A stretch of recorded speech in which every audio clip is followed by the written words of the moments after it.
Hello guys, today we will discuss about demand function, demand schedule and demand curve. इससे पहले वाली video में हमने डिमांड की meaning and determinants of demand के बारे में पढ़ा था। आज हम डिमांड फंक्शन के बारे में पढ़ेंगे। What is the mean of demand function? It shows the relationship between quantity demand and factor affecting demand. यह क्या दिखाता है? रिलेशनशिप बिटवीन किसके बीच में? क्वांटिटी डिमांडेड एंड फैक्टर, वो फैक्टर जो हमारी डिमांड को क्या करते थे? अफेक्ट करते थे, उनके बीच में क्या दिखाता है? रिलेशनशिप को दिखाता है। अब आपने पढ़ा था डिमांड कितने टाइप की होती है? 2 types of demand, individual demand and market demand.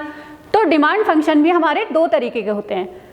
Individual demand function, relationship between individual demand and factor affecting demand, जो कि क्या दिखाते हैं? Relationship between individual demand and factor affecting demand के बीच में रिलेशनशिप को दिखाते हैं। और जो मार्केट डिमांड होते हैं वो क्या होते हैं? वो between market demand and factor affecting demand के बीच में क्या दिखाते हैं?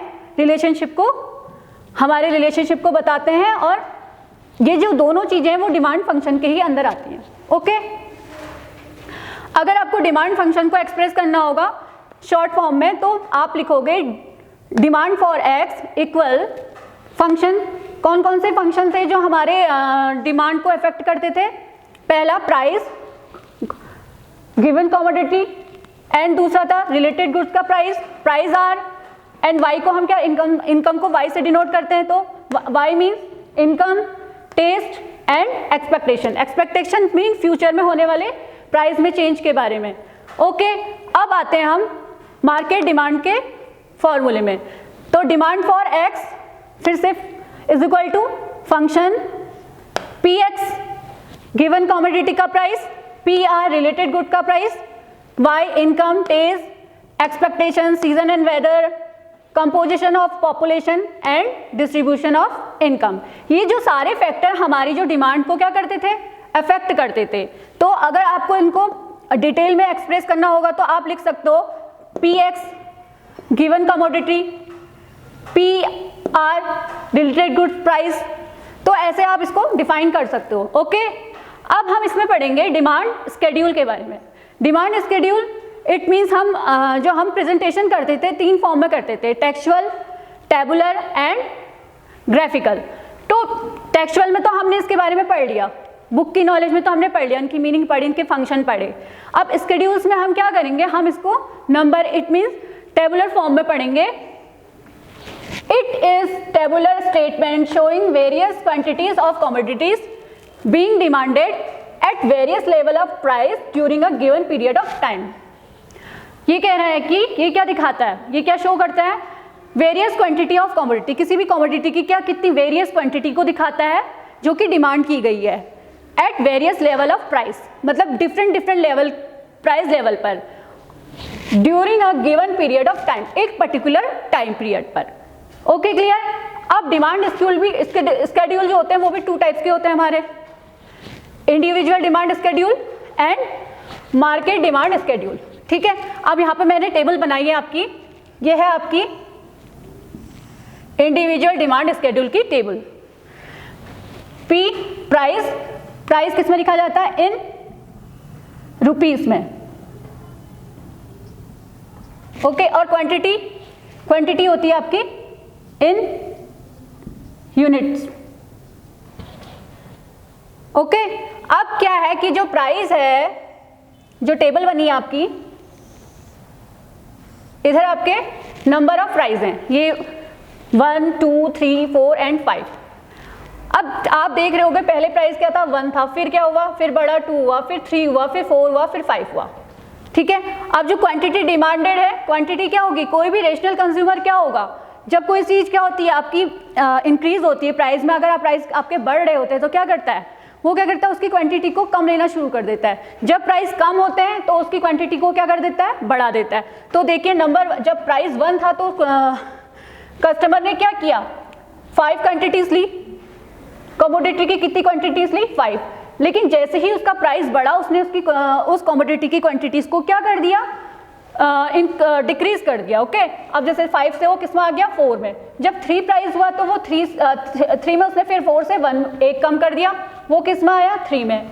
फिर जब उसने प्राइस देखा कि प्राइस और बढ़ रहा है, 3 से 4 हो गया है, तो उसने फिर अपनी एक क्वांटिटी को क्या कर दिया, कम कर दिया।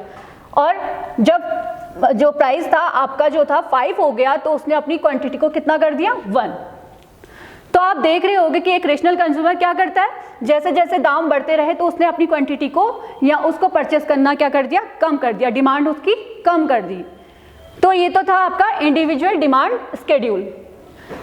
अब आते हैं हम मार्केट डिमांड स्केड्यूल। अब आप कहोगे कि मार्केट डिमांड स्केड्यूल कैसे बनाएंगे, क्योंकि इंडिविजुअल डिमांड स्केड्यूल में तो हम एक कंज्यूमर की बात करते हैं और कंज्यूमर की बात करते हैं, ठीक है। लेकिन मार्केट डिमांड स्केड्यूल में हम किस कंज्यूमर क्या, ऑल कंज्यूमर की बात करेंगे, ठीक है, ऑल कंज्यूमर की बात करेंगे। तो इसमें क्या है, देखिए हमको एक से ज्यादा क्या दिखाने पड़ते हैं, इसमें कंज्यूमर, एक से ज्यादा क्या दिखाने पड़ते हैं, कंज्यूमर। पहला कॉलम आपका प्राइस का है। अब देखिए quantity demand for x, x आपका डिमांड कर रहा है, क्या एक्स ने डिमांड करी है 5 4 3 2 1। जब आपके प्राइस क्या थे, 1 थे, तो एक्स ने क्या डिमांड करी, 5। जब 2 हुआ तो 4, जब 3 हुआ तो 3, एंड 4 पे उसने 2 और 5 में उसने क्या डिमांड करी, 1। अब क्वांटिटी डिमांड फॉर वाई, अब एक से ज्यादा हमें क्या दिखाना है, कंज्यूमर दिखाना है। तो एक तो हो गया आपका एक्स और दूसरा क्या हो गया, वाई। आप चाहे तो उसमें 3 भी दिखा सकते हैं, जैसे मैं क्वांटिटी डिमांड वाई बोला है, आप उसको क्वांटिटी डिमांड जेड भी बोल सकते हो। तो यहाँ पर मैंने 2 ही कंज्यूमर दिखाए हैं, x and Y.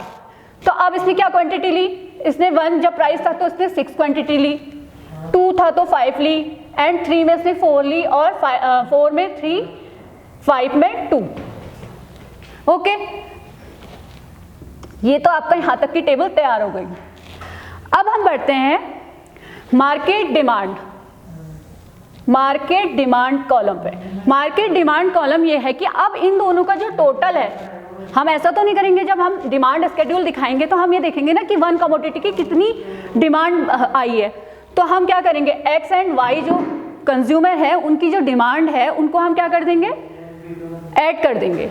5 6 11, 5 4 9, 3 4 7, 2 and 3 5, and 2 + 1 कितना हुआ, 3। तो ये क्या आई हमारी मार्केट डिमांड। अभी हमने इसमें क्या देखा था, सिंगल कंज्यूमर, जो कि एक कंज्यूमर डिमांड कर रहा है, तो उसकी क्वांटिटी हमको क्या मिली थी, 5 4 3 2 1। लेकिन मार्केट डिमांड में क्या होता है, एक से ज़्यादा कंज्यूमर डिमांड करते हैं, तो उसमें हमने क्या किया, जो हमारे कंज्यूमर जो हमारे डिमांड कर रहे थे उनको हमने क्या कर दिया, ऐड कर दिया। तो हमारी जो टोटल डिमांड आई वो क्या आई, 11 9 7 5 एंड 3। ये तो था आपका डिमांड स्केड्यूल। ओके, क्लियर हुआ।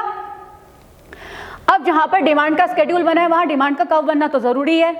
तो अब हम इसको किस में प्लॉट करेंगे, ग्राफिकली प्लॉट करेंगे, क्योंकि कर्व का मीन्स ये है कि ग्राफ के रूप में आपको इसको क्या करना है, प्रेजेंटेशन इसका किस में करना है, ग्राफ के रूप में करना है। तो डिमांड में अब क्या बनेगा, डिमांड का कर्व बनेगा।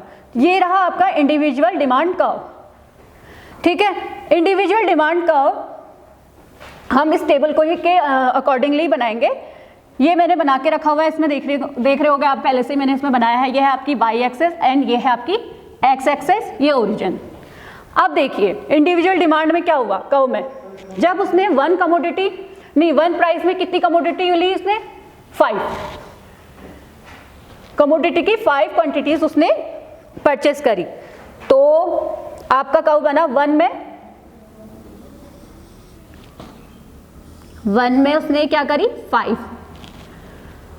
और जब क्या हुआ, प्राइस 2 हुआ तो उसने कितनी क्वांटिटी ली, 4। 2 में उसने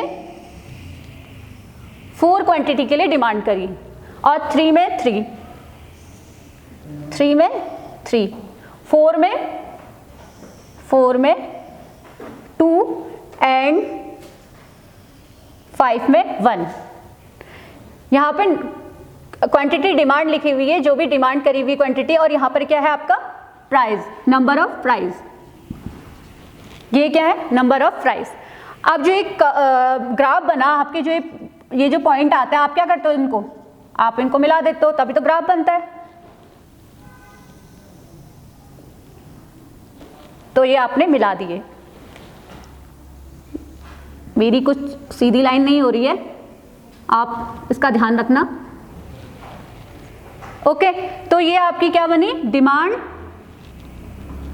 कर्व बना। इन पॉइंट को मिलाने से क्या बना, ये आपका डिमांड कर्व। अब इसके बारे में आप कुछ कहोगे, इसके बारे में कुछ लिखना चाहोगे तो इसके बारे में क्या लिखोगे? पहली बात, ये डिमांड कर्व कैसा है, डाउनवर्ड स्लोपिंग है। कैसा है, डाउनवर्ड स्लोपिंग। डाउनवर्ड स्लोपिंग क्यों है ये? क्योंकि टू कमोडिटी के बीच में कैसा रिलेशनशिप है, इनवर्स रिलेशनशिप है। इनवर्स रिलेशनशिप मीन्स मैंने आपको बताया था, जब किन्हीं कोई भी कमोडिटी ले लो या आपने प्राइस और क्वांटिटी ले लो, दो चीजों के बीच में कैसा होता है, एक आपकी बढ़ रही होती है और दूसरी क्या हो रही होती है, घट रही होती है। इट मीन्स एक क्या है, इंक्रीज हो रही है और दूसरी क्या हो रही है, डिक्रीज हो रही है। इंक्रीज हो रही है ना, ये इंक्रीज हो रही है और ये क्या हो रही है, आपकी डिक्रीज हो रही है, सॉरी, ये इंक्रीज हो रही है और ये क्या हो रही है, डिक्रीज हो रही है। तो कैसा रिलेशनशिप होगा इन दोनों के बीच में, इनवर्स रिलेशनशिप। तो आप लोगों को समझ में आया इंडिविजुअल डिमांड कर्व के बारे में कैसे बना। अब हम आते हैं मार्केट डिमांड स्केड्यूल और मार्केट डिमांड कर्व के बारे में, ठीक है। अब इसमें भी मैंने पहले से आप लोगों के लिए ग्राफ बना के रखा हुआ है। ये है आपकी वाई एक्सेस, ये एक्स एक्सेस, ये ओरिजिन। अब देखिए आप, अब इसका ग्राफ कैसे बनेगा, ठीक है। अब इसमें तो टू कंज्यूमर है ना, एक कंज्यूमर तो है ही नहीं, यहाँ तो हमने एक कंज्यूमर था, हमने डिमांड कर्व बना के तैयार रख दिया।